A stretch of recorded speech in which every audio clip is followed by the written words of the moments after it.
Le blasphème est devenu un sujet brûlant et d'actualité depuis 2006, avec la polémique autour des caricatures de Mahomet, puis l'attentat meurtrier en 2015. Depuis lors, le droit au blasphème est considéré comme une conséquence de la liberté d'expression. Que voulez-vous qu'en dise un philosophe?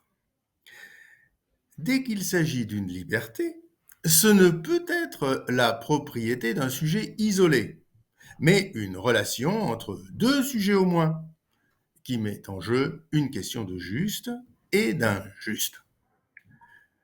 Le grand juriste Ortolan, dans son Histoire du droit romain, explique comment toute liberté comporte un sujet actif et un sujet passif. C'est très important.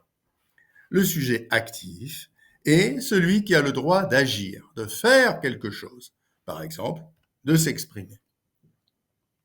Le sujet passif est celui qui subit les effets résultant nécessairement de la libre action du sujet actif. Par exemple, entendre des choses qui lui déplaisent.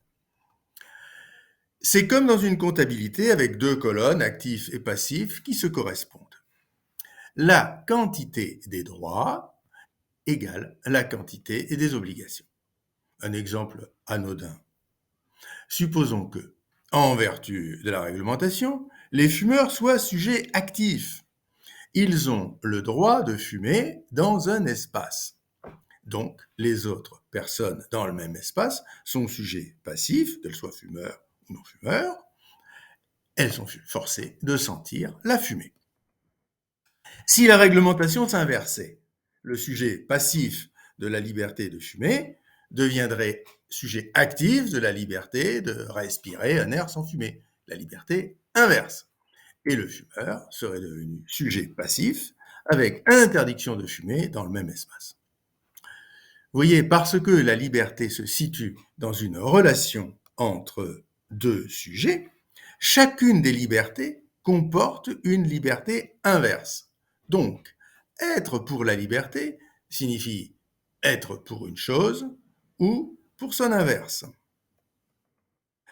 Avoir une liberté, c'est pouvoir imposer à autrui des obligations et interdictions. Il faut en être conscient. Ces obligations sont l'obligation de laisser faire, interdiction de tout empêchement à l'action, obligation de subir les conséquences inévitables de cette action, et parfois obligation, au nom de la solidarité, de contribuer par financement à la possibilité de cette action. Donc si la liberté d'agir dans un certain domaine, par exemple la liberté d'expression, est illimitée pour un sujet actif, l'obligation de subir qui en résulte est tout aussi illimitée pour un sujet passif. Alors ceci étant parfaitement clair, la question, dans chaque cas, le blasphème en particulier, est de savoir ce que vous trouvez juste de faire subir à votre concitoyen au nom de votre liberté.